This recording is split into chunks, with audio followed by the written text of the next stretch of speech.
Hello, my loves, and welcome back to Along This Spiritual Journey. So, in one of my last videos, I was defining something, and I love to define words because words intrigue me because literally they have a power to them. Depending on the words you choose to put together to make a sentence or thought, is how it's going to be projected out into the world, per se. And in the part of the end of the video, I said something about purity and love and community. And for a minute, it kind of struck a nerve because I was like, purity, what's that supposed to mean? And I was like, no, I didn't. Because sometimes I realize I do that myself. I say words that I know there's no malice or ill intent attached to it from my perspective.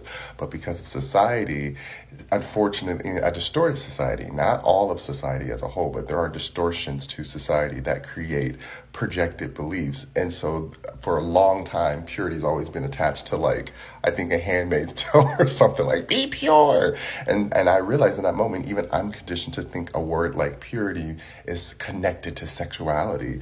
And again, it can be a part of that if we choose to define that as that, but that is not necessarily the word. The word is based on ill of contaminations or taking away anything that's an attachment to something that doesn't belong to you. Again, when we're born into this world, we are pure per se. We don't have any projections about who we're supposed to be, what we need to be, anything. We're just a pure energy and consciousness inside of this newborn human body. And we just get to grow into whatever we become, depending on our environment and how we're taught and trained and conditioned and imprinted is how you start getting what I call impurities.